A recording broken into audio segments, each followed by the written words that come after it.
Hello student, Kalyani IAS academy के online platform पर आपका स्वागत है। मैं हूं लखन दाइमा, आपको एमपी जीके पढ़ा रहा हूं। एमपी जीके एक ऐसा सब्जेक्ट है फ्रेंड्स जो हमारी एमपीपीएससी प्रीलिम्स और एमपीपीएससी मेंस में इससे सर्वाधिक क्वेश्चन पूछे जाते हैं। चलिए स्टार्ट करते हैं आज एमपी जीके में मध्य प्रदेश के साहित्यकार। अब मध्य प्रदेश के साहित्यकार के बारे में हम इसमें कौन कौन से साहित्यकारों के बारे में पढ़ेंगे फ्रेंड्स, तो मैं आपको बताता हूँ। देखिए, तो ये हमारे मध्य प्रदेश के कुछ साहित्यकार हैं, ठीक है, जिसमें कालिदास है, भवभूति है, ठीक है। इसके बाद में और ये तमाम ढेर सारे हमारे मध्य प्रदेश के साहित्यकार हैं। तो मध्य प्रदेश के साहित्यकार को हम 3 कालों में बांटकर पढ़ते हैं। कौन कौन से? तो पहला हो जाएगा प्राचीन काल के साहित्यकार, दूसरा मध्यकाल के साहित्यकार और तीसरा आधुनिक साहित्यकार, और जो चौथे होते हैं ये लोक साहित्यकार होते हैं, ठीक है। इसके बाद फिर मध्य प्रदेश में जो साहित्यकार होते हैं, इन प्रमुख साहित्यकार में प्राचीन साहित्यकार में कौन कौन से आ जाते हैं? तो प्राचीन साहित्यकार में कालिदास, भर्तृहरि, इसके बाद भवभूति और बाणभट्ट, इनको रखा जाता है। दूसरे आ जाते हैं मध्यकालीन साहित्यकार। तो मध्यकालीन साहित्यकार में केशवदास, पद्माकर, भूषण और राजा भोज, इनको रखा गया है।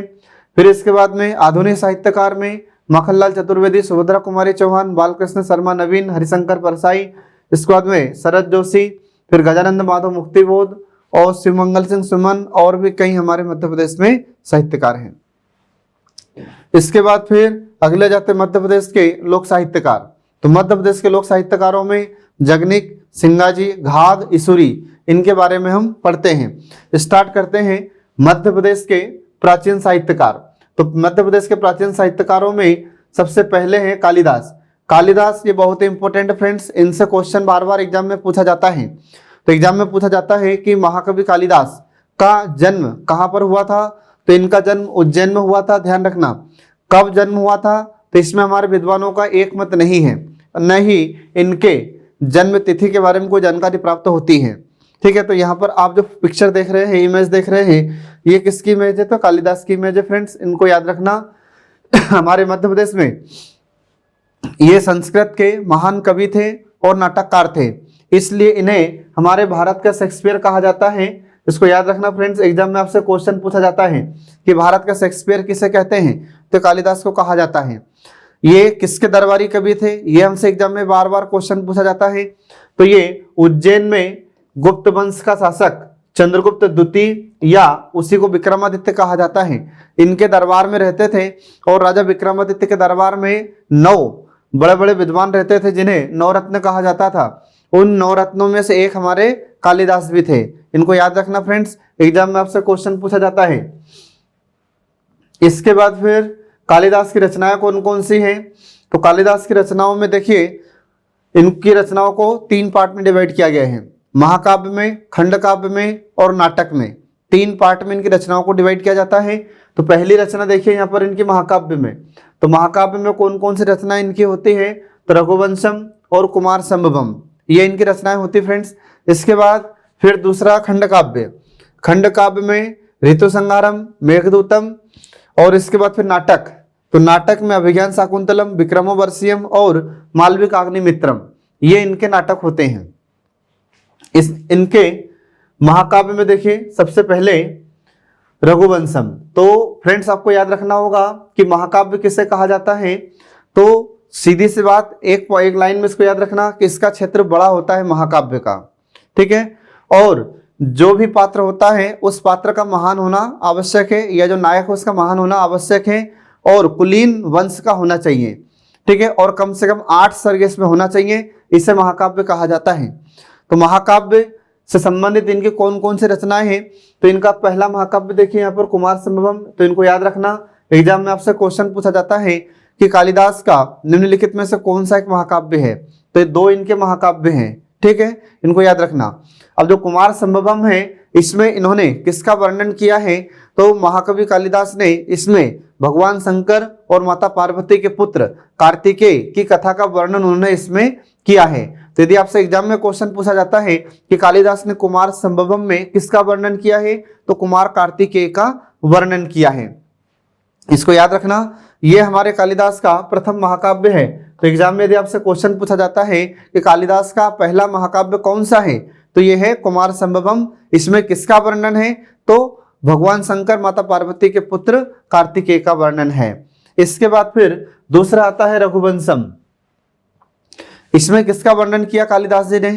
तो इसके अंतर्गत महाराजा दिलीप से लेकर रघुवंश के जितने भी राजा हुए थे उनका वर्णन उन्होंने रघुवंशम में किया है, क्योंकि ये नाम से स्पष्ट है रघुवंशम। तो जितने भी रघुवंश राजा हुए थे या रघुवंश में राजा हुए थे उन राजाओं का वर्णन इसमें किया गया है। तो कहाँ से? जो राजा दिलीप थे, तो राजा दिलीप से लेकर रघुवंश में जितने भी राजा हुए थे उनका वर्णन महाकवि कालिदास ने इस महाकाव्य में किया है। इनको याद रखना। दूसरा आता है खंड काव्य। अब खंड काव्य से क्या मतलब है फ्रेंड्स?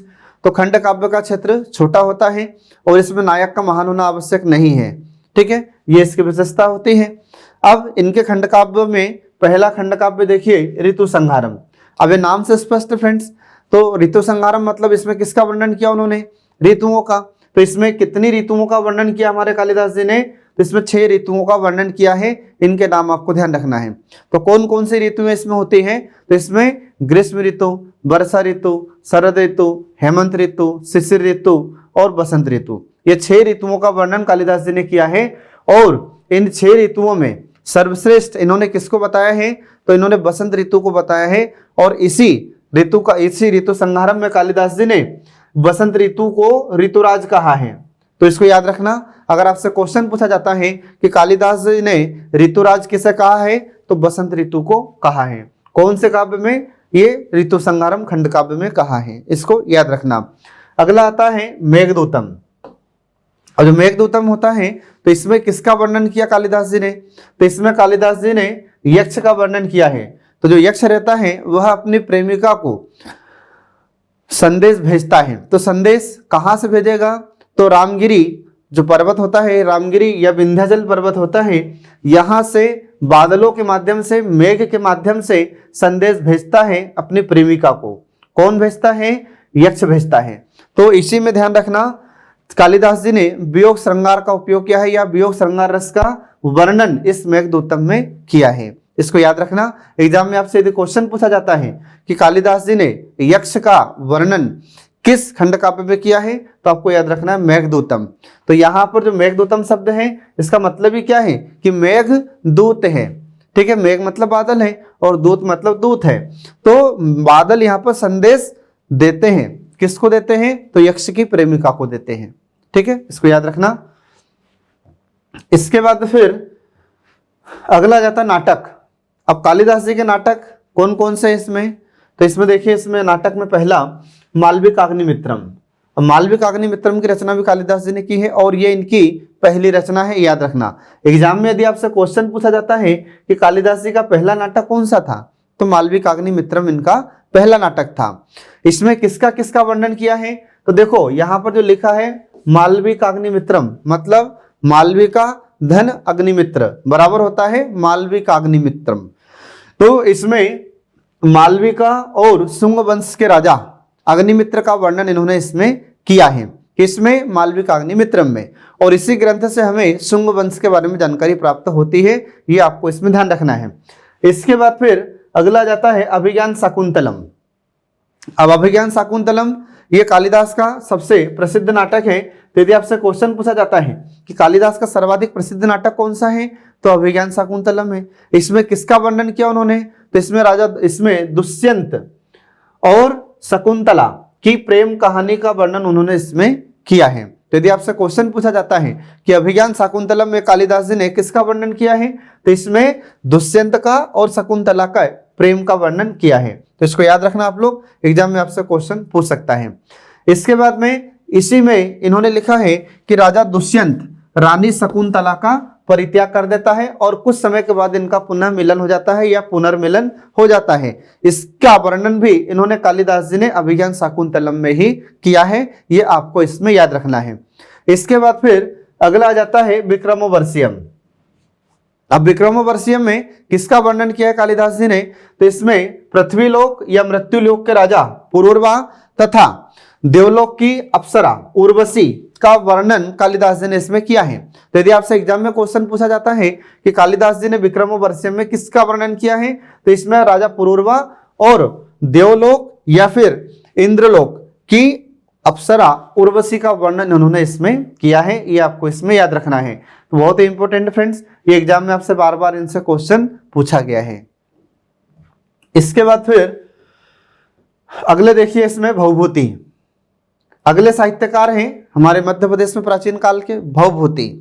तो याद रखना फ्रेंड्स, भवभूति को एक नाम से जाना जाता है, भारत का मिल्टन इन्हें कहा जाता है। तो एग्जाम में अगर आपसे क्वेश्चन पूछे कि भारत का मिल्टन किसे कहा जाता है, तो भवभूति को कहा जाता है। और भवभूति का वास्तविक नाम क्या था? तो इनका वास्तविक नाम था श्रीकंठ। ये आपको इसमें ध्यान रखना है, एग्जाम में आपसे क्वेश्चन पूछ सकता है इनसे। फिर इसके बाद में ये दार्शनिकों के बीच में रहकर जब साहित्य रचना करते थे, ठीक है, तो उस समय इनका नाम क्या था? तो इन्हें अम्बेक भी कहा जाता था। इनका नाम ये थे, तीनों नाम इनके ध्यान रखना। तो एग्जाम में आपसे क्वेश्चन पूछ सकता है कि अम्बेक किसका नाम है, श्रीकंठ किसका नाम है, या भारतीय मिल्टन या भारत का मिल्टन किसे कहा जाता है। तो ये सब भवभूति के ही नाम है फ्रेंड्स, ये आपको इसमें ध्यान रखना है। इसके बाद में इनका जन्म स्थान कहाँ है आपको याद रखना है, या इनका निवास स्थान। तो इनका जन्म स्थान था पदमपुर नगर, जो विदर्भ महाराष्ट्र में था। ठीक है, तो ध्यान रखना आप लोग कि इनका जन्म स्थान कहाँ पर था? तो पद्मपुर नगर, विदर्भ वर्तमान में कहाँ पर है? महाराष्ट्र में। और दक्षिणापथ, तो दक्षिणापथ पहले हमारे मध्य प्रदेश को ही कहा जाता था। ठीक है, तो यहाँ पर दक्षिणापथ का मतलब क्या हो जाएगा? तो दक्षिण जाने का रास्ता। तो दक्षिण मतलब दक्षिण और पथ का मतलब रास्ता, तो दक्षिण जाने का रास्ता, ठीक है, उसे कहा जाता है दक्षिणापथ। तो हमारे मध्य प्रदेश से होते हुए जाते थे दक्षिण में, इसलिए मध्य प्रदेश को पुराने समय में प्राचीन काल में दक्षिणापथ भी कहा जाता था। इसको ध्यान रखना। इसके बाद फिर इनके पिता का नाम क्या था आपको ध्यान रखना है। तो इनके पिता का नाम था नीलकंठ और इनकी माताजी का नाम जतुकर्णी था, आपको याद रखना है। फिर ये किसके दरबारी विद्वान थे या किसके दरबारी कवि थे? तो इनके नाम ध्यान रखना है आपको। यशोवर्मन। अब यशोवर्मन कहाँ का राजा था? ये कन्नौज का शासक था यशोवर्मन, इसके राज दरबार में ये रहते थे। कौन? भवभूति, इनको याद रखना। इसके बाद में फिर इनका नाम भवभूति कैसे हुआ फ्रेंड्स?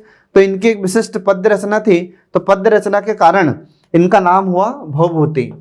ठीक है, पद्य रचना का मतलब क्या हो जाएगा? तो यहाँ पर पद्य रचना का मतलब है कि जो पद्यांश के रूप में लिखी जाती है उसे कहा जाता है पद्य रचना। तो पद्य रचना के कारण इनका नाम हुआ था भवभूति। तो यहाँ पर आप जो फोटो देख रहे हैं ये किसकी है? ये महाकवि भवभूति की फोटो है, ये आपको ध्यान रखना है। इसमें क्वेश्चन कैसे पूछेगा फ्रेंड्स? तो आपसे क्वेश्चन पूछ सकता है कि इनका जन्म स्थान क्या है, माता का नाम क्या है, पिता का नाम क्या है। ठीक है, इनके और कौन कौन से नाम थे, ये आपको इसमें ध्यान रखना है। इसके बाद फिर इनकी रचनाएं, तो इनकी कुछ प्रमुख रचनाएं देखिए इसमें। तो 3 इनकी प्रमुख रचनाएं हैं, कौन कौन सी है वो देखिए इसमें। तो 3 रचनाएं इनकी देखिए, पहले मालती माधव, दूसरी है महावीर चरित और तीसरी होती है उत्तर रामचरित। ये 3 इनकी प्रमुख रचनाएं फ्रेंड्स, आपको याद रखना है। पहली रचना देखिए इनकी मालती माधव। ठीक है, तो आपसे क्वेश्चन पूछा जाएगा कि मालती माधव में इन्होंने किसका वर्णन किया है, तो इसको याद रखना आप लोग। तो पद्मापुर की राजकुमारी मालती और राजकुमार माधव, इनके प्रेम प्रसंग का वर्णन इन्होंने किया है। तो यदि आपसे एग्जाम में क्वेश्चन पूछा जाता है कि भवभूति ने मालती माधव में किसकी रचना की है, तो देखो नाम से स्पष्ट है, मालती और माधव। ठीक है, तो मालती ये पद्मापुर की राजकुमारी थी और राजकुमार माधव थे, इनके प्रेम प्रसंग का वर्णन इन्होंने मालती माधव में किया है, ये आपको इसमें ध्यान रखना है। दूसरी रचना होती है महावीर चरित। इसमें किसका वर्णन किया इन्होंने? तो इसमें इन्होंने भगवान श्री राम का वर्णन किया है और भगवान श्री राम की वीरता का वर्णन इन्होंने इसमें किया है। तो इसमें जब बाली को भगवान श्री राम ने मारा था तो उसका वर्णन महावीर चरित में इन्होंने किया है, इसलिए इस रचना का नाम है महावीर चरित। तीसरी रचना होती है इनकी उत्तर रामचरित। उत्तर रामचरित में भवभूति ने किसका वर्णन किया है? तो इसमें राम द्वारा सीता का परित्याग करना। तो ये कब करते भगवान श्री राम सीता जी का परित्याग? तो जब श्रीलंका से सीता जी को लेकर आते हैं भगवान श्री राम और जब अयोध्या पहुंचते हैं तो लोगों ने आरोप लगाया था सीता जी पर, तो जिसके कारण भगवान श्री राम ने सीता जी का त्याग कर दिया था। फिर इसके बाद में सीता जी अयोध्या छोड़कर आ जाती है, तो ये फिर वन में रहने लगती हैं। फिर सीता जी के वियोग में भगवान श्री राम भी विलाप करते हैं, तो इसका वर्णन भी भवभूति ने किया है इसी उत्तर रामचरित में। इसके बाद में फिर सीता जी जब अयोध्या छोड़कर आ जाती है तो कुछ समय वन में ही रहती हैं और सीता जी के प्रसव वेदना का वर्णन भी इन्होंने यहाँ पर किया है। और सीता जी प्रसव वेदना के कारण सीता जी गंगा जी में कूद जाती है, मतलब गंगा नदी में कूद जाती है। और फिर उसके बाद गंगा जी और पृथ्वी दोनों सीता जी की रक्षा करती, सुरक्षा करती हैं। और लव और कुश जैसे महान बालकों का जन्म होता है। और फिर पृथ्वी और गंगा जी, ठीक है, इनको सुरक्षित रखती है। किसको? सीता जी को, या सीता मैया को सुरक्षित रखती है। इसके बाद फिर इनके जो 2 पुत्र होते हैं, इन 2 पुत्रों को वाल्मीकि जी को सौंप दिया जाता है। और सीता जी फिर वाल्मीकि जी के आश्रम में ही रहती है। इसका वर्णन भी भवभूति ने उत्तर रामचरित में ही किया है। इसके बाद फिर हम देखते हैं कि अंत में सीता जी का और भगवान श्री राम का भी पुनर्मिलन हो जाता है। इसका बड़ा सुंदर वर्णन इन्होंने भवभूति जी ने उत्तर रामचरित में ही किया है। ये आपको इसमें ध्यान रखना फ्रेंड्स, एग्जाम में से कई बार क्वेश्चन पूछा जाता है। इसके बाद में फिर भवभूति के नाटक और कालिदास के नाटक कुछ समान बताए जाते हैं, इसलिए भवभूति के नाटक की तुलना किससे की गई है? कालिदास के नाटकों से की जाती है। तो यदि आपसे क्वेश्चन पूछा जाता है कि बताइए कि भवभूति के नाटक किससे समानता रखते हैं, या किसके समान हैं, या किसके साथ इनके नाटकों की तुलना की जा सकती है, तो भवभूति के नाटकों की तुलना कालिदास जी के नाटकों के साथ की जाती है। इसको याद रखना, ये फैक्ट अपने से पूछा जा चुका है। इसके बाद फिर अगला आता है भर्तृहरि। अगला है भर्तृहरि, इसमें ध्यान रखना फ्रेंड्स। अब जो भर्तृहरि थे तो ये भी संस्कृत के बड़े विद्वान थे और प्रसिद्ध कवि भी थे, और ये राजा भी थे। तो आप यहाँ पर जो फोटो देख रहे हैं, ये राजा भर्तृहरि की फोटो फ्रेंड्स। तो राजा भर्तृहरि ये प्रसिद्ध विद्वान भी थे, कवि भी थे और राजा भी थे, ठीक है। तो इनको याद रखना आप लोग। अब इनका जन्म स्थल कहाँ पर है? तो इनका जन्म स्थल उज्जैन है, आपको याद रखना है। मध्य प्रदेश में इनका जन्म हुआ था। फिर इसके बाद में इन्होंने साधना की थी। तो साधना इन्होंने कहाँ पर की है? तो चुनार, ये उत्तर प्रदेश में आता है, वहां पर ये साधना करते थे। इसके बाद समाधि स्थल कहाँ पर है? तो इनके समाधि स्थल सरिस्का में है। सरिस्का राजस्थान में आता है फ्रेंड्स, इसको याद रखना। फिर जनश्रुति के अनुसार या किंवदंती के अनुसार, ये जनश्रुति का मतलब क्या हो जाएगा? तो जन मतलब लोग, और श्रुति का मतलब उनसे सुना हुआ। तो लोगों के द्वारा जो हमने सुना है उस पर हम थोड़ा विश्वास करते हैं। तो जनश्रुति के अनुसार ये उज्जैन के राजा विक्रमादित्य के बड़े भाई थे। और जो गोरखनाथ थे तो गोरखनाथ के शिष्य थे। कौन? भर्तृहरि, इनको याद रखना। इसके बाद इनके 3 ग्रंथ हैं जिनमें 100 से अधिक श्लोक हैं, इसलिए इनके ग्रंथों को शतक त्रयी भी कहा जाता है। तो एग्जाम में यदि आपसे क्वेश्चन पूछा जाता है कि शतक त्रयी किसके ग्रंथों को कहा जाता है, तो ये भर्तृहरि के ग्रंथों को कहा जाता है। तो क्यों कहते हैं शतक त्रयी? क्योंकि इनके 3 ग्रंथों में 100 से ज्यादा श्लोक हैं, इसलिए उन्हें शतक त्रयी कहा जाता है। इसको याद रखना फ्रेंड। इसके बाद में जो गढ़कालिका मंदिर है, तो गढ़कालिका मंदिर कहाँ पर है? उज्जैन में है, आपको याद रखना है। और यहाँ पर इन्होंने साधना की थी, तो ये आपको इसमें याद रखना है। तो एग्जाम में इनसे क्वेश्चन यहाँ से कैसे पूछेगा? तो क्वेश्चन पूछा जाएगा कि जन्म कहाँ हुआ, साधना स्थली क्या है, समाधि स्थल क्या है, इनके 3 ग्रंथों को जिसमें 100 श्लोक है उन्हें क्या कहा जाता है। तो ये आपको सब ध्यान रखना है। इसके बाद फिर इनके त्रिशतक ग्रंथ देखिए। तो त्रिशतक ग्रंथ का मतलब क्या है कि इनके 3 ऐसे ग्रंथ हैं जिनमें 100 से ज्यादा श्लोक हैं। तो 100 को शतक कहते हैं, ठीक है। क्रिकेट में शतक लगाते कि नहीं खिलाड़ी? हाँ, तो ध्यान रखना। तो इनके जो त्रिशतक ग्रंथ हैं, तो त्रिशतक ग्रंथ कौन कौन से हैं? तो पहला देखिए इसमें श्रृंगार शतक, दूसरा नीति शतक और तीसरा वैराग्य शतक। ये इनके 3 ग्रंथ है फ्रेंड्स, आपको याद रखना है। अब पहला है श्रृंगार शतक, इसमें 104 श्लोक है, ठीक है। इसमें किसका वर्णन किया इन्होंने? तो इसमें उन्होंने स्त्री और पुरुष के प्रेम का वर्णन किया है, आपको इसमें ध्यान रखना है। तो एग्जाम में अगर आपसे क्वेश्चन पूछा जाता है कि बताइए कि जो हमारे भर्तृहरि थे, तो भर्तृहरि ने श्रृंगार शतक में किसका वर्णन किया है? तो ये इन्होंने स्त्री और पुरुष के प्रेम का वर्णन किया है। फिर दूसरा है नीति शतक, इसमें 102 श्लोक है फ्रेंड्स, इसको याद रखना आप लोग। इसमें मनुष्य द्वारा सद्गुणों को अपनाकर अपने जीवन को सफल बनाना, इसके बारे में वर्णन उन्होंने नीति शतक में किया है। मतलब मनुष्य को नीति पूर्वक जीवन यापन करना चाहिए, सद्गुणों को अपनाना चाहिए, इसका वर्णन भर्तृहरि ने इसमें नीति शतक में किया है, आपको याद रखना है। तीसरा है वैराग्य शतक। वैराग्य शतक में 107 श्लोक है फ्रेंड्स, इसको आपको याद रखना है। तो एग्जाम में यदि आपसे क्वेश्चन पूछे कि बताइए जो भर्तृहरि है उन्होंने वैराग्य शतक में कितने श्लोक लिखे हैं? तो इसमें 107 श्लोक है इनके। और इसमें किसका वर्णन किया इन्होंने? तो इसमें समस्त इच्छाओं का त्याग करना ही मुक्ति का साधन इन्होंने इसमें बताया है, इसमें वैराग्य शतक में। तो यदि आपसे एग्जाम में क्वेश्चन पूछा जाता है कि बताइए भर्तृहरि ने वैराग्य शतक में किसका वर्णन किया, तो इसमें मनुष्य के द्वारा जो विभिन्न प्रकार की इच्छाएं रखी जाती है, उन इच्छाओं को त्याग करने का कारण उन्होंने इस इच्छाओं को त्याग करने के बारे में बताया है। और उन्होंने कहा कि जो इच्छाएं हम त्याग करेंगे तभी हमें मुक्ति प्राप्त होगी, इसका वर्णन उन्होंने इसमें किया है। ठीक है, इसके बाद फिर भर्तृहरि की और अन्य रचनाएं हैं। तो अन्य रचनाएं कौन कौन सी हैं? तो इसमें देखिए यहाँ पर अन्य रचनाओं में जैसे वाक्य पदीय वृत्ति, इसके बाद में भाग वृत्ति, फिर महाभाष्य दीपिका, फिर महाभाष्य त्रिपदी, फिर शब्द धातु समीक्षा, मीमांसा सूत्र वृत्ति, वेदांत सूत्र वृत्ति और भट्टी काव्य। ये ऐसी इनकी रचनाएं हैं किसकी? हमारे भर्तृहरि की। तो इनमें अभी तक जो ज्यादा क्वेश्चन पूछा गया है फ्रेंड्स, इनकी जो 3 रचनाएं हैं त्रिशतक, इनसे ज्यादा अभी तक क्वेश्चन पूछे गए हैं, तो इनको आप जरूर याद रखना। और इसमें भर्तृहरि ने किसका वर्णन किया है ये आपको इसमें याद रखना होगा। ठीक है, इसके बाद फिर अगले है बाणभट्ट। तो बहुत ही फेमस है बाणभट्ट भी। बाणभट्ट का जन्म 7वीं सदी में हुआ था, आपको याद रखना है। फिर इनका जन्म हुआ कहाँ था ये आपको ध्यान रखना है। तो इनका जन्म सोन नदी के तट पर एक गांव है जिसका नाम है प्रीतिकूट। यह कहाँ पर आता है? बिहार में आता है। तो वहां पर बिहार में इनका जन्म हुआ था बाणभट्ट का। तो ये जो आप फोटो देख रहे हैं ये फोटो किसकी है? ये बाणभट्ट की ही फोटो फ्रेंड्स, आपको याद रखना है। इसके बाद में फिर इनके पिता का नाम क्या था? तो इनके पिता का नाम था चित्रभानु। इनकी माता का नाम क्या था? राज्य देवी था, इनको याद रखना। फिर ये किसके दरबार में रहे थे? किसके दरबारी कवि थे? तो ये हर्षवर्धन के दरबारी कवि थे फ्रेंड्स, इनको याद रखना।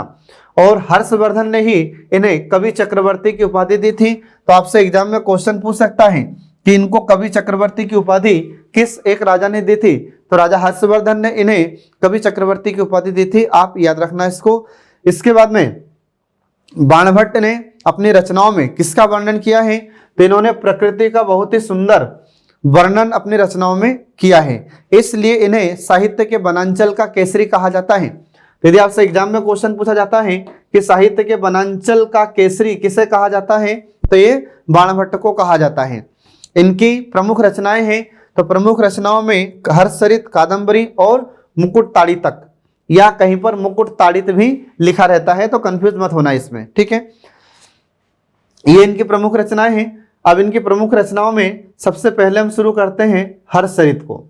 तो हर्षचरित और कादंबरी ये दो इनके संस्कृत साहित्य है फ्रेंड्स, आप याद रखना। एग्जाम में आपसे क्वेश्चन पूछ सकता है कि बाणभट्ट के 2 संस्कृत साहित्य कौन कौन से हैं? तो 2 इनके संस्कृत साहित्य हैं ये। तो पहला इसमें देखिए इनका हर्षचरित। अब नाम से स्पष्ट है हर्षचरित। तो इसमें किसका वर्णन किया इन्होंने?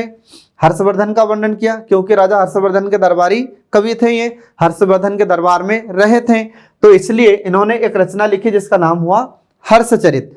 इस हर्षचरित में ध्यान रखना ये बाणभट्ट की प्रथम रचना है। तो एग्जाम में यदि आपसे क्वेश्चन पूछा जाता है कि बाणभट्ट की प्रथम रचना कौन सी है, तो ये है हर्षचरित। इसमें किसका वर्णन किया बाणभट्ट ने? तो इसमें इन्होंने हर्षवर्धन के जीवन का वर्णन किया है। ठीक है, तो एग्जाम में यदि आपसे क्वेश्चन पूछा जाता है कि बाणभट्ट ने हर्षचरित में किसका वर्णन किया है, तो बाणभट्ट ने हर्षचरित में राजा हर्षवर्धन का वर्णन किया है, उसका जीवन परिचय लिखा है इसमें उन्होंने, आपको याद रखना है। फिर इसके बाद में कादंबरी। तो कादंबरी भी इनकी इंपॉर्टेंट रचना है, आपको ध्यान रखना है। अब कादंबरी को 2 पार्ट में डिवाइड किया जाता है फ्रेंड्स। पहला पार्ट होता है पूर्वार्ध और दूसरा होता है उत्तरार्ध।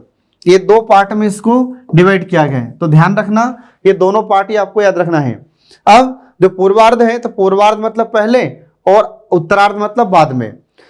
तो जो कादंबरी थी, तो कादंबरी का आधा भाग किसने लिखा है? आधा से ज्यादा भाग ये बाणभट्ट ने लिखा है कादंबरी का, ध्यान रखना। तो एग्जाम में अगर आपसे क्वेश्चन पूछा जाता है कि कादंबरी का लगभग 2/3 भाग किसने लिखा है, तो कादंबरी का 2/3 भाग बाणभट्ट ने लिखा है। फिर इसके बाद इनकी मृत्यु हो जाती है। तो इनके बाद में, बाणभट्ट के बाद में इनके पुत्र थे जिसका नाम था पुलिंद भट्ट। क्या नाम था? पुलिंद भट्ट। तो उत्तरार्ध मतलब बाद में जो बची हुई रचना थी, तो बाद में रचना किसने की, फिर पुलिंद भट्ट ने की थी। तो इसने कादंबरी का तीसरा भाग लिखा था, तृतीयांश। ठीक है, तो ये दो पार्ट में डिवाइड है, मतलब दो भाग में है। तो पहले भाग को इसको पूर्वार्ध कहा जाता है, दूसरे भाग को उत्तरार्ध कहा जाता है।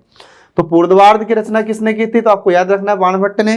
फिर जो उत्तरार्ध का भाग है ये किसने लिखा था, तो इनके पुत्र पुलिंद भट्ट ने लिखा था। ये आपको इसमें याद रखना है फ्रेंड्स। इसके बाद फिर कादंबरी, ये विश्व का पहला उपन्यास है, आपको याद रखना है। तो एग्जाम में आपसे क्वेश्चन पूछ सकता है कि विश्व का पहला उपन्यास कौन सा है, तो ये है कादंबरी। फिर यह बाणभट्ट की सबसे अच्छी रचना या सर्वोत्कृष्ट रचना है, ये आपको इसमें ध्यान रखना है। इसके बाद में कादंबरी में ही लंबे लंबे समास वाले गद्यों का वर्णन हमें मिलता है, इसको याद रखना। एग्जाम में आपसे क्वेश्चन पूछा जा चुका है कि लंबे समास का वर्णन का बाणभट्ट की किस रचना में मिलता है, तो ये हमको मिलता है कादंबरी में।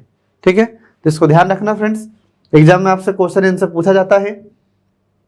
इसके बाद अगली इनकी रचना है मुकुट ताड़ितक।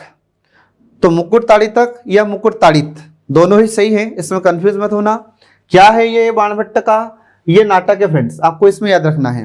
किसका वर्णन किया इसमें इन्होंने, इसमें महाभारत का एक अंश इन्होंने लिखा है, एक महाभारत का भाग छोटा सा अंश इन्होंने मुकुट ताड़ितक में लिखा है। तो इसमें क्या लिखा इन्होंने बाणभट्ट ने, तो भीम दुर्योधन को मार देता है और मारने के बाद में दुर्योधन का जो मुकुट था उसको तोड़ फोड़ देता है, उसको तोड़ देता है।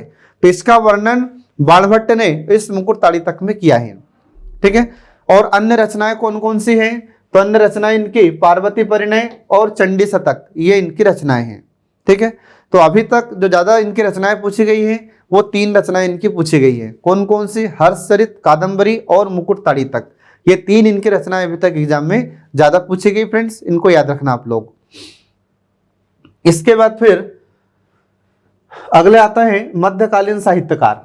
अब मध्यकालीन साहित्यकार में पहला नाम आता है केशवदास का, बहुत फेमस है ये, इसमें क्वेश्चन बार बार इनसे पूछा जाता है एग्जाम में। इनका जन्म कब हुआ था, कहाँ हुआ था, ये देखिए इसमें 1555 ईस्वी में इनका जन्म सनाड्य ब्राह्मण परिवार में होता है। कहाँ पर हुआ था, तो ओरछा में इनका जन्म हुआ था। ओरछा वर्तमान में कहाँ पर है, निवाड़ी जिले में है फ्रेंड्स। पहले ये टीकमगढ़ जिले में आता था, अब वर्तमान में निवाड़ी जिले में आता है, इसको ध्यान रखना। इनके पिता का नाम क्या था, तो इनके पिताजी का नाम था काशीनाथ। तो याद रखना, एग्जाम में आपसे पूछ सकता है कि इनके पिताजी का नाम क्या था, तो पिताजी का नाम है काशीनाथ, जो राजा मधुकर शाह के दरबारी विद्वान थे, आपको याद रखना है।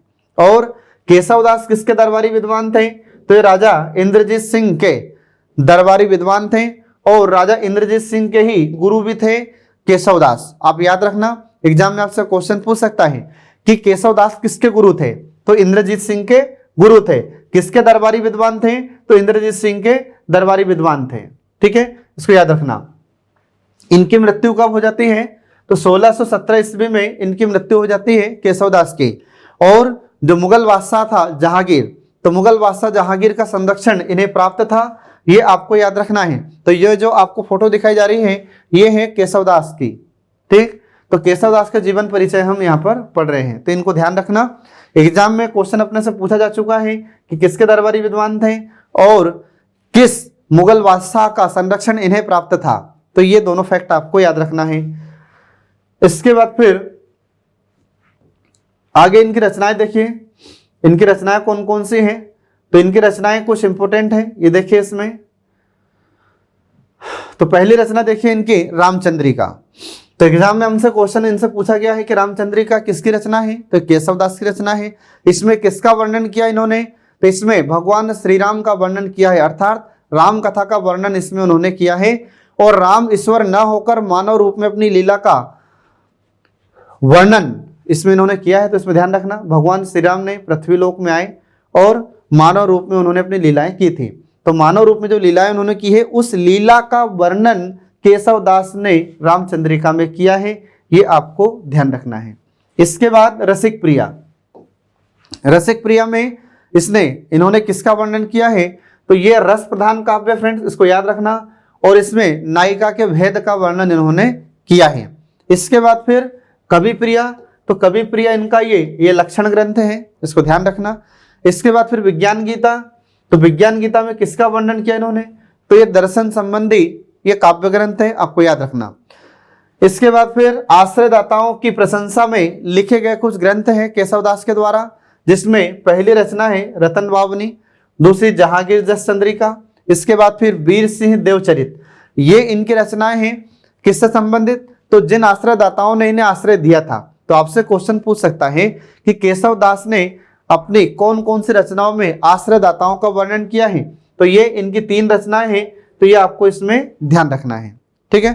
फिर अन्य रचनाएं इनकी, तो अन्य रचनाएं जैसे नक्सिक वर्णन और राम अलंकृत मंजरी, ये इनकी रचनाएं हैं। अब इनकी जब रचनाएं हम पढ़ते हैं तो इन्होंने रचनाओं को इतनी क्लिष्ट भाषा में लिख दिया है कि हमारी समझ से कभी कभी परे हो जाती है इनकी शब्दावली। इन्होंने ऐसे शब्दों का प्रयोग किया है जो कभी कभी हमको इनकी रचनाओं में शब्दों का अर्थ समझ में नहीं आता।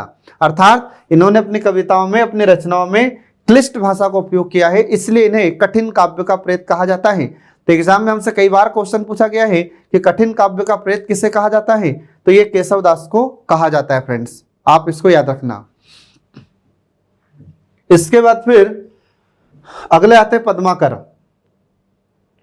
पद्माकर, इनका वास्तविक नाम प्यारेलाल था फ्रेंड्स, याद रखना। तो एग्जाम में आपसे क्वेश्चन पूछ सकता है कि पद्माकर का वास्तविक नाम क्या था, तो प्यारेलाल। तो यहाँ पर देखिए प्यारेलाल जी की जो फोटो आपको दिखाई जा रही है, ये देखिए आप, याद रखना इनको।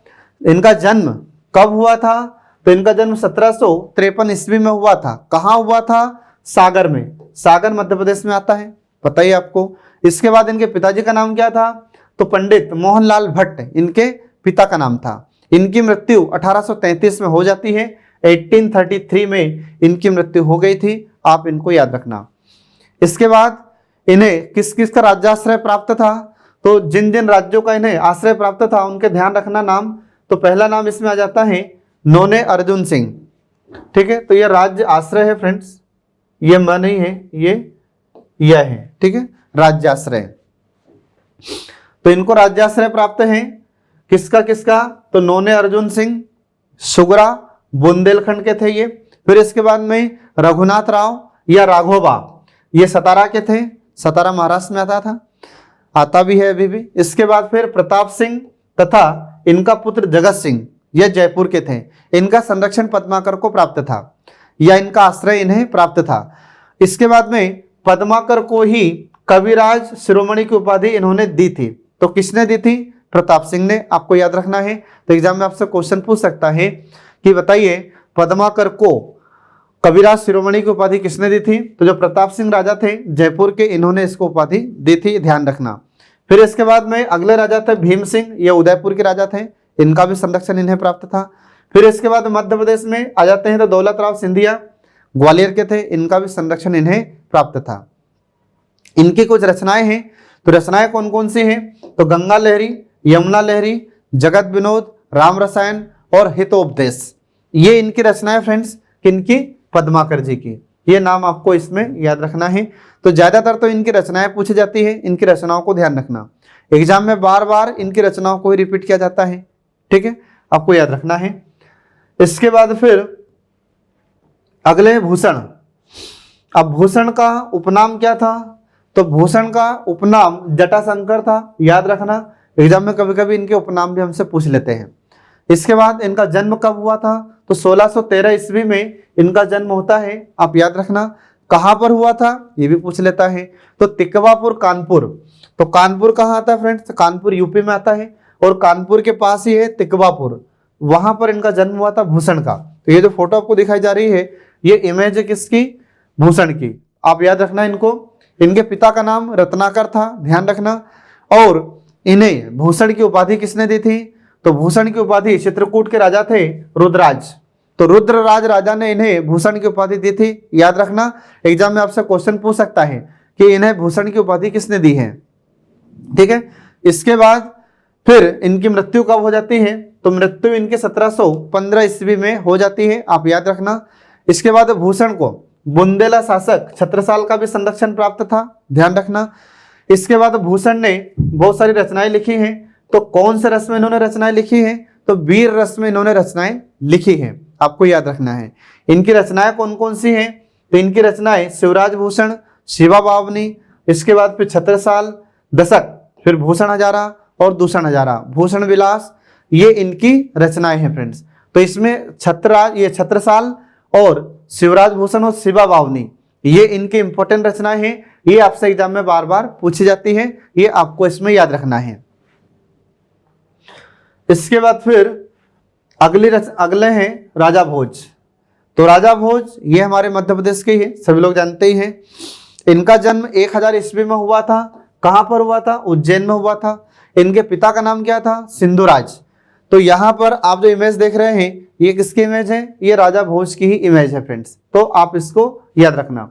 इनकी मृत्यु कब हो जाती है? तो इनकी मृत्यु 1055 ईस्वी में हो जाती है। कहां पर हुई थी? धार में। इसके बाद इनकी रचनाएं हैं, तो इनकी रचनाएं ध्यान रखना। भोज प्रबंधनम इनकी आत्मकथा है। इसके बाद फिर सरस्वती कंठाभरण, ये बहुत ही इंपॉर्टेंट रचना है इनकी फ्रेंड्स। सरस्वती कंठाभरण ये बहुत इंपॉर्टेंट रचना है, बार बार आपसे एग्जाम में इनसे पूछा जाता है। इसके बाद फिर विद्या विनोद, फिर वेदांत संग्रह, इसके बाद फिर चारु चर्चा, सम्रांगण सूत्र, ये इनकी इंपॉर्टेंट रचना है। तो सम्रांगण सूत्र और ये सरस्वती कंठाभरण, ये दो इनकी प्रमुख रचनाएं हैं फ्रेंड्स, ये आपको याद रखना है। राजा भोज के बारे में हम मध्य प्रदेश के इतिहास में पूरा डिटेल में पढ़ चुके हैं, हमारे पिछले लेक्चर में आप इनको पढ़ सकते हैं। ठीक है, यहाँ पर हम सिर्फ साहित्यकार के तौर पर इनके बारे में हम पढ़ रहे हैं, तो आपको याद रखना है। इसके बाद फिर अगले आते हैं आधुनिक साहित्यकार। अब आधुनिक साहित्यकार में प्रथम है माखनलाल चतुर्वेदी। तो प्रथम साहित्यकार में माखनलाल चतुर्वेदी है। तो इनका जन्म कब हुआ था? 4 अप्रैल 1889 1889 को बावई में हुआ था। और यह बावई होशंगाबाद जिले में आता है फ्रेंड्स, याद रखना। इसे बावई का वर्तमान नाम माखन नगर है। मध्य प्रदेश सरकार ने इन्हीं के नाम पर इस बावई का नाम बदलकर माखन नगर कर दिया है, आपको याद रखना है। इनकी कर्म भूमि कहां पर रही है? तो कर्म भूमि इनकी खंडवा रही थी, याद रखना। इनकी मृत्यु 30 जनवरी 1968 को हो जाती है। इन्हें भारतीय आत्मा के नाम से भी जाना जाता है, माखनलाल चतुर्वेदी को, याद रखना। इसके बाद प्रभा पत्रिका का संपादन इन्होंने किया था। तो प्रभा पत्रिका का संपादन कहां से किया था? खंडवा से, इसको ध्यान रखना। इसके बाद कर्मवीर का संपादन इन्होंने जबलपुर से किया था। ये अपने से क्वेश्चन पूछा जाता है कि कर्मवीर किसकी रचना है? तो इनकी है, ध्यान रखना। किसकी? अपने माखनलाल चतुर्वेदी की। तो इसका संपादन कर्मवीर का, तो कर्मवीर का संपादन इन्होंने कहां से किया है? जबलपुर से, याद रखना। फिर माखनलाल चतुर्वेदी की रचना है हिम तरंगिणी। हिम तरंगिणी कविता संग्रह के लिए इन्हें प्रथम साहित्य अकादमी पुरस्कार मिला था। कब दिया गया था इनको यह पुरस्कार? 1954 में। तो आपसे क्वेश्चन पूछ सकता है कि पंडित माखनलाल चतुर्वेदी को साहित्य अकादमी पुरस्कार किस रचना के लिए मिला था? तो इन्हें हिम तरंगिणी के लिए इन्हें यह पुरस्कार मिला था, इसको याद रखना आप लोग। इसके बाद फिर ये गांधीवादी विचारों से बहुत प्रभावित थे पंडित माखनलाल चतुर्वेदी, और इन्होंने हमारे भारत में असहयोग आंदोलन, सविनय अवज्ञा आंदोलन, इसके बाद फिर ये भारत छोड़ो आंदोलन में भी भाग लिया था। इनकी रचनाएं कौन कौन सी हैं? तो इनकी रचनाएं आपको ध्यान रखना है, जैसे हिम किरीटनी, ये कविता संग्रह है, फिर हिम तरंगिणी, फिर दीप से दीप, फिर युग चरण, फिर समय के पांव, समय के पांव इनका संस्मरण है, याद रखना। इसके बाद फिर पुष्प की अभिलाषा, पुष्प की अभिलाषा बहुत ही प्रसिद्ध इनकी ये कविता है, ध्यान रखना। और इन्होंने कहाँ लिखी थी यह पुष्प की अभिलाषा? जब ये बिलासपुर जेल में थे तो उसी समय इन्होंने यह रचना लिखी थी, ये आपको इसमें ध्यान रखना है। इसके बाद फिर अगले हैं गजानंद माधव मुक्तिबोध। ठीक है, अब गजानंद माधव मुक्तिबोध, इनका जन्म कब हुआ था फ्रेंड्स और कहाँ हुआ था, ये आपको याद रखना है। तो जन्म इनका 13 नवंबर 1917 को हुआ था। कहाँ पर? तो शिवपुर में हुआ था। इनकी मृत्यु कब हो जाती है? तो इनकी मृत्यु 11 सितंबर 1964 को हुई थी। तो आप यहाँ पर जो फोटो देख रहे हैं, ये गजानंद माधव मुक्तिबोध की फोटो फ्रेंड्स, इसको याद रखना। इनकी रचनाएं कौन कौन सी है? तो इनकी रचनाएं हैं चांद का मुंह टेढ़ा, काठ का सपना, याद रखना आप लोग। इसके बाद फिर अंधेरे में, फिर इसके बाद ब्रह्म राक्षस और चंबल की छाती, ये आप याद रखना।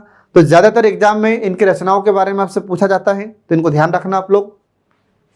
इसके बाद फिर अगले हैं सुभद्रा कुमारी चौहान। सुभद्रा कुमारी चौहान का जन्म 16 अगस्त 1904 को हुआ था फ्रेंड्स, याद रखना। तो आप जो फोटो देख रहे हैं, इमेज देख रहे हैं, ये सुभद्रा कुमारी चौहान की इमेज है। ध्यान रखना, इनका जन्म कहाँ हुआ था? इलाहाबाद में इनका जन्म हुआ था। इनकी कर्मस्थली या कार्यस्थली या कार्य क्षेत्र कहाँ रहा है? तो जबलपुर इनका कार्य क्षेत्र रहा है फ्रेंड्स। इनका विवाह किससे हुआ था? तो इनका विवाह खंडवा के ठाकुर लक्ष्मण सिंह थे, इनके साथ इनका विवाह हुआ था सुभद्रा कुमारी चौहान का। इनकी मृत्यु कैसे होती है? तो 18 फरवरी 1948 को सिवनी में कार दुर्घटना में इनकी मृत्यु हो गई थी। तो एग्जाम में यदि आपसे क्वेश्चन पूछा जाता है कि सुभद्रा कुमारी चौहान की मृत्यु कहाँ पर और कैसे हुई थी, तो सिवनी में इनकी मृत्यु 15 फरवरी 1948 को कार दुर्घटना से हो गई थी। इनकी रचनाएं कौन कौन सी हैं? तो त्रिधारा, मुकुल, झांसी की रानी, सभा के खेल, बिखरे मोती और उन्मादिनी, ये इनकी प्रमुख रचनाएं हैं। इनमें झांसी की रानी और बिखरे मोती ये इनकी ज्यादा पूछी गई रचनाएं हैं एग्जाम में, आप इसको याद रखना, ठीक है। इसके बाद फिर अगले हैं हरिशंकर परसाई। हरिशंकर परसाई का जन्म कहां पर हुआ था, कब हुआ था? तो 22 अगस्त 1924 को इनका जन्म जमानी एक गांव है, होशंगाबाद जिले में आता है। तो होशंगाबाद जिला का गांव जमानी, वहां पर इनका जन्म हुआ था 22 अगस्त 1924 को। इनको ध्यान रखना। इनकी मृत्यु कब हो जाती है? तो मृत्यु इनकी 10 अगस्त 1995 को हुई थी जबलपुर में। तो ये जो आप इमेज देख रहे हैं, ये इमेज किसकी है? हरिशंकर परसाई की। तो बहुत ही प्रसिद्ध व्यंग्यकार थे फ्रेंड्स, याद रखना। इनकी रचनाएं कौन कौन सी हैं? इनकी रचनाएं हैं एक तट की खोज, निठल्लों की डायरी, टार्च बेचने वाला, राग रानी नागफनी की कहानी, सदाचार का ताबीज और ठिठुरता हुआ गणतंत्र, भूत के पांव पीछे, ये इनकी प्रमुख रचनाएं हैं। इसमें तट की खोज, निठल्लों की डायरी, रानी नागफनी की कहानी, ये इनकी पूछी गई रचनाएं हैं। बार बार एग्जाम में इनसे क्वेश्चन पूछा गया है, तो आप इसे याद रखना। इसके बाद में वसुधा और प्रहरी नामक पत्रिका का संपादन कार्य भी इन्होंने किया था। तो संपादन इनका कहां से किया था इन्होंने?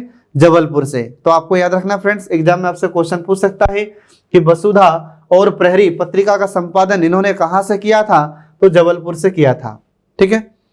फिर अगर पूछे कि ये कौन थे, तो ये बहुत ही प्रसिद्ध व्यंग्यकार थे, याद रखना। इसके बाद फिर अगले हैं शरद जोशी। इनका जन्म कहां हुआ था? तो 21 मई 1931 को इनका जन्म हुआ था। कहां पर हुआ था फ्रेंड्स? उज्जैन में इनका जन्म हुआ था, ये आपको ध्यान रखना है। इनकी मृत्यु कब हुई थी? तो 5 सितंबर 1991 को इनकी मृत्यु हुई थी। कहां पर हुई थी? मुंबई में हुई थी। इनकी रचनाएं कौन कौन सी हैं?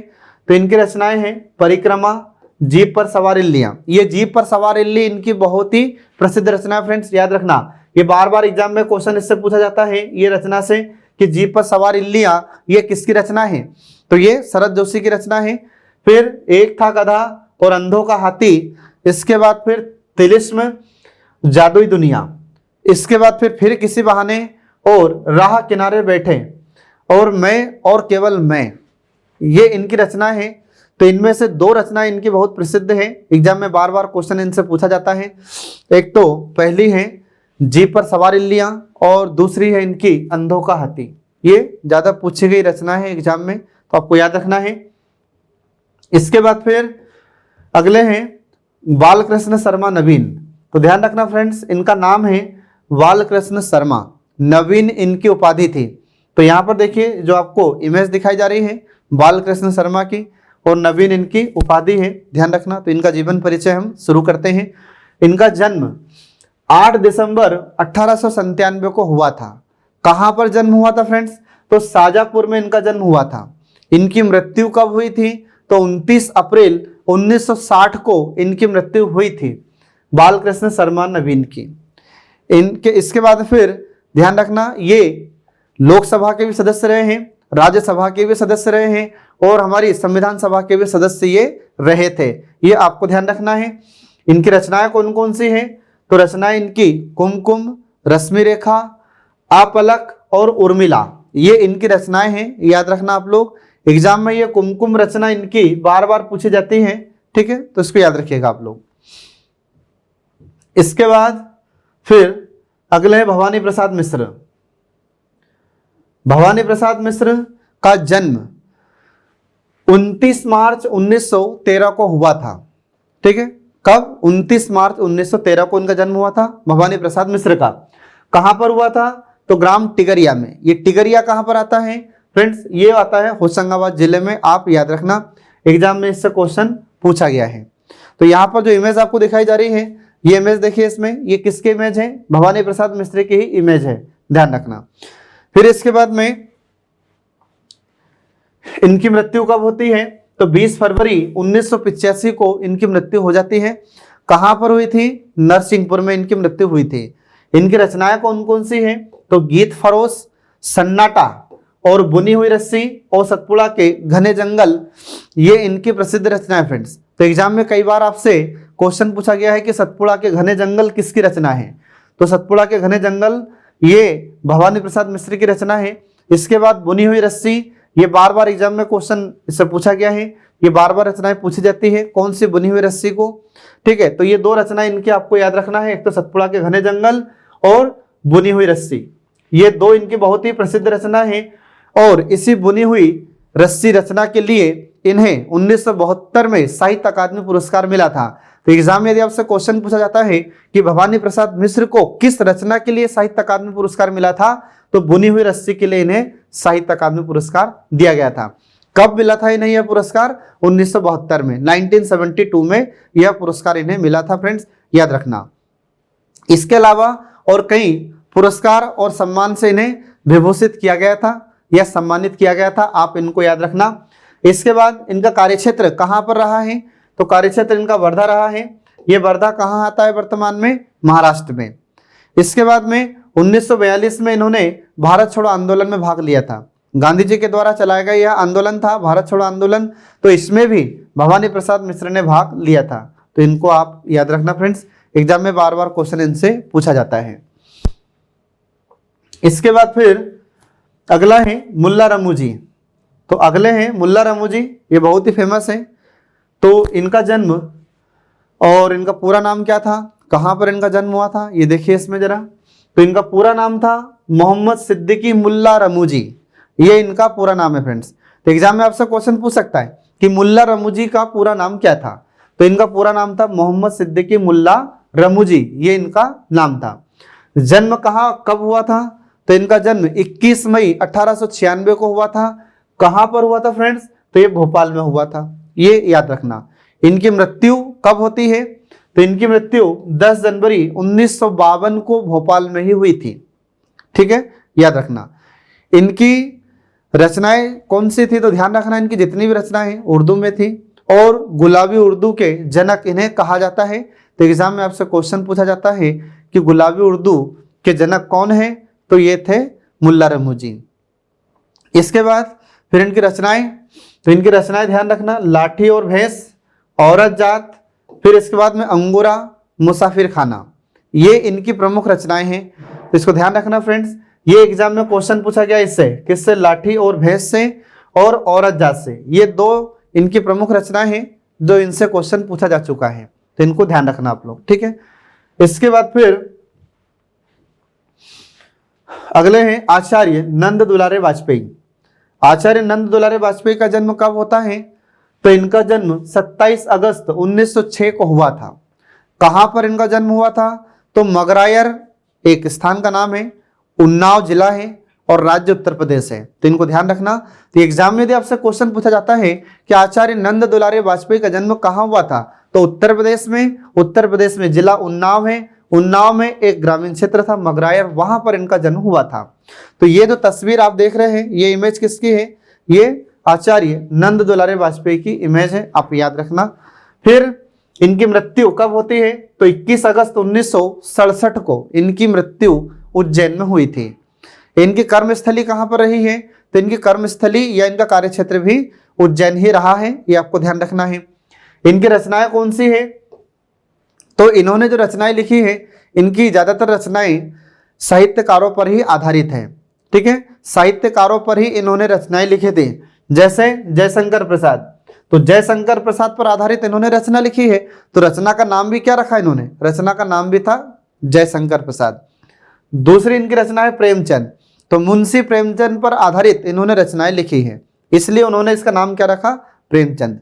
ऐसे ही सूरदास जी, तो सूरदास जी पर आधारित कुछ रचनाएं इन्होंने लिखी हैं, इसलिए उसका नाम रखा इन्होंने महाकवि सूरदास। ऐसे फिर सूर्यकांत त्रिपाठी निराला पर आधारित कुछ रचनाएं इन्होंने लिखी है, तो उसका नाम क्या रखा इन्होंने, तो उसका नाम रखा महाकवि निराला। तो ज्यादातर इन्होंने जो रचनाएं लिखी हैं ये साहित्यकारों पर आधारित ही रचनाएं इन्होंने लिखी है। किसने, आचार्य नंद दुलारे वाजपेयी ने, तो इनको ध्यान रखना फ्रेंड्स।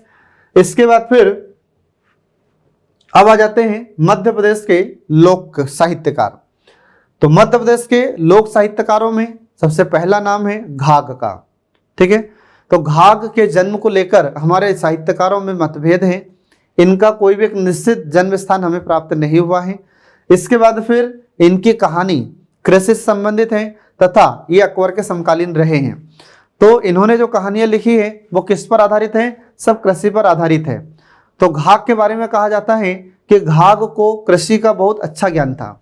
फसलें कब बोना चाहिए, किस स्थिति में बोना चाहिए, किन किन चीज़ों का या फिर हम रासायनिक तत्वों का या फिर उर्वरकों का उपयोग करें जिससे फसलों का उत्पादन अधिक हो। ठीक है, तो खेती में पैदावार ज़्यादा कैसे होगी उसका भी इन्होंने वर्णन किया अपनी कहानियों में। फिर इसके बाद में बैल कैसा होना चाहिए इसका भी वर्णन इन्होंने किया इसमें। ठीक है, इसके बाद में इनकी जो प्रमुख रचना है वो है घाघ भादरी, ये इनकी प्रमुख रचना है, इसको ध्यान रखना। तो आप जो इमेज देख रहे हैं ये है घाघ। इसके बाद फिर अगले आते हैं जगनिक। जगनिक ये कहाँ के थे फ्रेंड्स, ये बुंदेलखंड के थे, इनको याद रखना। इनकी रचना आलाखंड है। तो आलाखंड में इन्होंने किसका वर्णन किया है, तो इसमें आला और उदल ये दो भाई थे, महोबा के थे, ध्यान रखना। आला और उदल का वर्णन इन्होंने अपनी रचना आलाखंड में किया है। और यह आलाखंड, इसमें 52 खंड है, ध्यान रखना फ्रेंड्स। एग्जाम में आपसे क्वेश्चन पूछा जाता है कि आलाखंड में कितने खंड है, तो 52 खंड है। और यह विश्व की सबसे लंबी कविता है या विश्व का सबसे लंबा गायन है आला गायन, इसको ध्यान रखना। और यह आलाखंड को अपने उत्तर प्रदेश में और हमारे मध्य प्रदेश के बुंदेलखंड क्षेत्र में से गाया जाता है। ठीक है, तो जो लोग इस आला को गाते हैं उन्हें अलहद कहा जाता है, जो मैं आपको पहले भी बता चुका हूं। इसके बाद फिर अगले आते हैं इसूरी। इसूरी का जन्म 1841 ईस्वी में झांसी जिले में एक गांव था जिसका नाम था मेंढकी गांव। तो मेंढकी गांव में इनका जन्म हुआ था, किसका, इसूरी का। ध्यान रखना आप लोग। इनका पूरा नाम क्या था, तो इनका पूरा नाम था हरताल इसूरी। तो यहाँ पर ये जो इमेज आप देख रहे हैं ये इमेज किसकी है, ये है इसूरी की। इनका पूरा नाम क्या है, हरताल इसूरी। इनकी मृत्यु कब हुई थी, तो 1909 ईस्वी में इनकी मृत्यु हुई थी फ्रेंड्स। इनकी रचनाएं कौन कौन सी हैं, तो इनकी रचनाएं हैं इसूरी की फाग, इसूरी प्रकाश और इसूरी सतसई, ये इनकी रचनाएं हैं। ठीक है, तो इनकी जो फाग है ये बहुत ही प्रसिद्ध है फ्रेंड्स, ध्यान रखना। होली के अवसर पर इनके फाग को बहुत गाया जाता है। इसके बाद फिर सिंगाजी। सिंगाजी, इनका जन्म कहाँ पर हुआ था, कब हुआ था, तो 1519 ईस्वी में इनका जन्म खजूरी में हुआ था। ये खजूरी कहाँ पर आता है, बड़वानी जिले में, तो इसको ध्यान रखना। तो ये जो आप इमेज देख रहे हैं ये संत सिंगाजी की इमेज है। इनको ध्यान रखना निमाड़ का कबीर कहा जाता है फ्रेंड्स। ये संत थे, ये वहां पर पूजे जाते हैं। निमाड़ क्षेत्र में इनकी पूजा की जाती है सिंगाजी की, अभी भी पूजा करते हैं लोग इनकी। इनकी मृत्यु कहाँ पर होती है, तो 1559 ईस्वी में पिपल्या, ये खरगोन जिले में आता है। तो इनका निधन यहाँ पर हुआ था, आपको ध्यान रखना है। इसके बाद में इनकी समाधि भी यहीं पर बनी हुई थी, कहाँ पर, पिपल्या खुर्द में। लेकिन अब यह क्षेत्र डूब में आ चुका है। कौन सा डैम बनने के कारण, इंदिरा गांधी सागर बांध बनने के कारण यह पिपल्या खुर्द डूब में आ चुका है। इसके बाद फिर इन्हीं के नाम से मेला भी लगता है, उस मेला का नाम ही होता है सिंगाजी का मेला। अब यह वर्तमान में खंडवा में लगता है। इसके बाद में संत सिंगाजी निमाड़ के बहुत ही प्रसिद्ध संत थे। इनको निमाड़ का कबीर कहा जाता है। एग्जाम में आपसे क्वेश्चन भी पूछा जाता है कि निमाड़ का कबीर किसे कहते हैं, तो ये सिंगाजी को कहा जाता है। इसके बाद में निमाड़ क्षेत्र में पशु रक्षक देव के नाम से इनको पूजा जाता है। जैसे गाय, भैंस, बैल आदि जो भी पशु होते हैं तो इनसे संबंधित इनकी पूजा होती है। अगर भैंस को, गाय को कोई तकलीफ होती है तो वो लोग सिंगाजी का नाम लेकर पूजते हैं। ठीक है, इसके बाद फिर इन्हें निमाड़ क्षेत्र का महान संत कहा जाता है, इनको ध्यान रखना। इनकी रचनाएं कौन कौन सी हैं? तो इनकी रचनाएं हैं 12 मासी, 15 तिथि और परचरी। इनकी जो ज्यादा प्रसिद्ध रचना है वह है परचरी। परचरी एग्जाम में हमसे पूछी भी गई है कि बताइए परचरी किसकी रचना है? तो ये है संत सिंगा जी की रचना फ्रेंड्स। तो इस प्रकार से हम देखते हैं कि यहाँ पर हमारे मध्य प्रदेश के जो साहित्यकार हैं वो समाप्त हो जाते हैं। आगामी परीक्षाओं में निश्चित सफलता के लिए देखते रहिए हमारे कल्याणी आईएएस एकेडमी के सभी वीडियोस। Thanks for watching.